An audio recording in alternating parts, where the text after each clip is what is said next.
So lately, our favorite Republican politician has been Michelle Bachmann because she makes it incredibly easy to pick her apart and to make fun of her. And we like to do that. It's fun for everybody. Entertains the good folks at home, and it entertains me. So she's at it again. Just the other day she said, you know, I see this swine flu coming around every time there's a Republican president. Remember the last time it was around was in 76 when Carter was president, except Gerald Ford was president in 1976, and he's a Republican. So, oopsie doopsie. Now she's going to do it again. Let us watch her talk about the problems that FDR had and how Obama's repeating it, and if we just listen to the Republicans, everything would be fine. Then afterwards, I'm going to show you how she royally screwed this up. Let's watch. And as a matter of fact, the recession that FDR had to deal with wasn't as bad as the recession Coolidge had to deal with in the early 20s. Yet the prescription that Coolidge put on that from history is lower taxes, lower regulatory burden, and we saw the roaring 20s where we saw markets and growth in the economy like we'd never seen before in the history of the country. FDR applied just the opposite formula, the Hoot-Smalley Act, which was a tremendous burden on tariff restrictions, and then of course trade barriers and the regulatory burden and tax barriers. That's what we saw happen under FDR. That took a recession and blew it into a full-scale depression. The American people suffered for almost 10 years under that kind of thinking. Here we are. All right, let me get this right. The Hoot-Smalley Act? Is that what she just said? The Hoot-Smalley Act. I was like, you know, maybe I got my history wrong here, because I don't, you know, that's a tough thing to go back into history and remember exactly what that was. But I don't think it was the Hoot-Smalley Act. Of course it isn't. It's the Smoot-Hawley Act. Here's the real act, Smoot-Hawley, okay? Now, you could say, hey, you know what? That's funny. I can't really blame her too badly. Got Hoot-Hawley, whatever the hell she said wrong with Smoot-Hawley.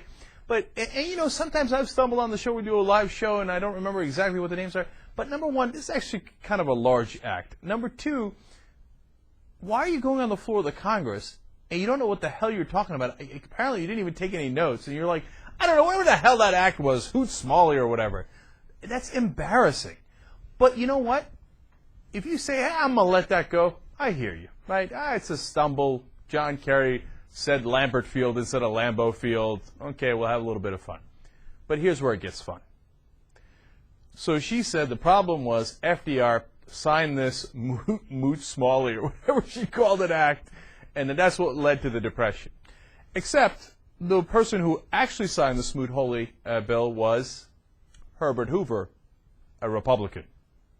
But it gets better than that. Senator Reed Smoot and Representative Willis Hawley were, you guessed it, Republicans. See, that's where it gets really embarrassing. Because how do you go out as a United States Congresswoman, give a speech on the floor of the Congress, and you don't know anything? You don't know the name of the act. You don't know who sponsored it. You don't know who the president who signed it into law was. In fact, you get it exactly wrong. And that absolutely devastates your point. Because her whole point was, look at what these Democrats did back then that made the Depression worse. It turns out it was the Republicans who did it. If you're in Minnesota and you're in her district, you got to be absolutely embarrassed. You see, it's not whether I agree or disagree with Michelle Bachmann. It's that Michelle Bachmann is a moron.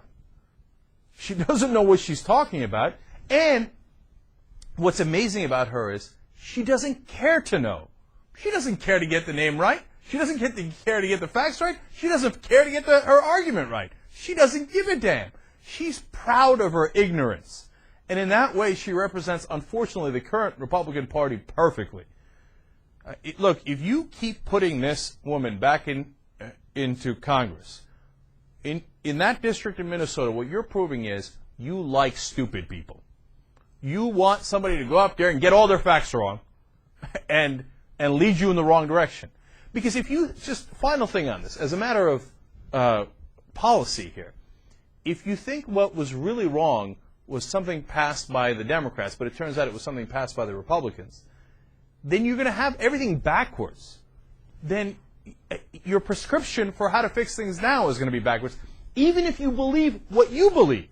Do you understand what I'm saying? You don't have to agree with me. But if you agree with Michelle Bachmann, she's still leading you in the wrong direction because she doesn't know what's up and what's down. Oh, God, it's unbelievable. And by the way, did you hear her? She also said a tremendous burden on tariff restrictions they put. Well, according to your policy, wouldn't you want a burden on tariff restrictions? Because you don't want tariff restrictions? What an idiot. I mean, she makes Sarah Palin look smart.